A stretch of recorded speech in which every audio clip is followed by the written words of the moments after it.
नमस्कार, तपाईहरुलाई चाहिँ सुमो डेडलिफ्ट कसरी हान्ने भन्ने कुराको चाहिँ एकदम जिज्ञासा लागिरहेको थियो। त्यसको लागि चाहिँ मैले आज तपाईहरुलाई चाहिँ एउटा बार दुईटा बिलिसको ट्रेड ल्याएर भन्नु भनेको गरेको छु। सुमो डेडलिफ्ट चाहिँ लेगको एक्सरसाइज हो। यसलाई कसरी गर्ने भन्दाखेरि यो एउटा बार छ। यो बारमा चाहिँ तपाईले त्यसको खुट्टालाई चाहिँ कसरी राख्ने भन्दाखेरि यो खुट्टालाई चाहिँ वाइड राख्ने। त्यहाँ कतिको वाइड भने तपाईको खुट्टाको बुढी उडा भन्छ है। यो बुढी उडा चाहिँ यो बारको प्लेटको ठ्याक्कै सिधा हुनु पर्यो। सिधा लगभग त्यसै राख्दा तपाईको यहाँ चाहिँ एउटा चाहिँ हाम्रो बारमा चाहिँ छुट्टै एउटा चिन्ह दिएको हुन्छ। यहाँ चिन्ह हो। यो खुट्टाको प्लेसमेन्ट गर्दाखेरि चाहिँ पहिला सुरु चाहिँ खुट्टा तपाईँहरू क्लोजमा हुनु पर्यो। एकदम क्लोजमा कुनै स्पोर्ट हाल्दाखेरि तपाईँको बार र तपाईँ क्लोजमा हुनु पर्यो।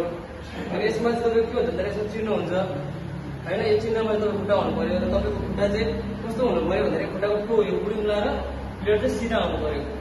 सिधा त्यसरी सिधा यतिको वाइड हुनु पर्यो। र तपाईँको चाहिँ हातको पोस्चर कस्तो हुनु पर्यो भन्दा चेस्ट चाहिँ अबै हुन्छ हाम्रो एक्सर्साइजमा। र तपाईँको हातको पोस्चर सिधै सोल्डरबाट सिधै हुन्छ। र यहाँबाट यसरी समात्यो र कसैले यसरी पनि समात्ने गरेको देखिन्छ होइन।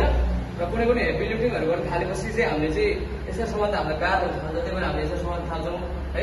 यसरी चाहिँ हाम्रो ब्यालेन्स हुन्छ। तपाईँहरूले यसरी सक्नुहुन्छ भने एकदमै राम्रो भयो। यो सक्नु हुँदैन भने तपाईँहरूलाई यो पनि गर्दा कहिले यो गर्ने कहिले यो गर्ने तपाईँको ब्यालेन्स हुन्छ।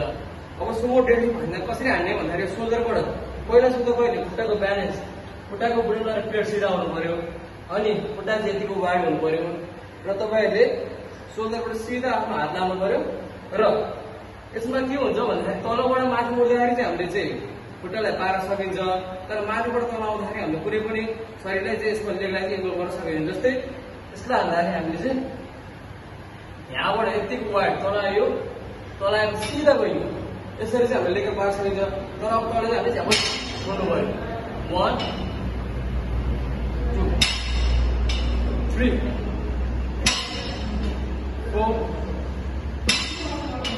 5 6 7 8 हस् त धन्यवाद। यसरी तपाईँहरूले सुमो डेडलिफ्ट हानेर आफ्नो लेगलाई चाहिँ बलियो बनाउन सक्नुहुन्छ।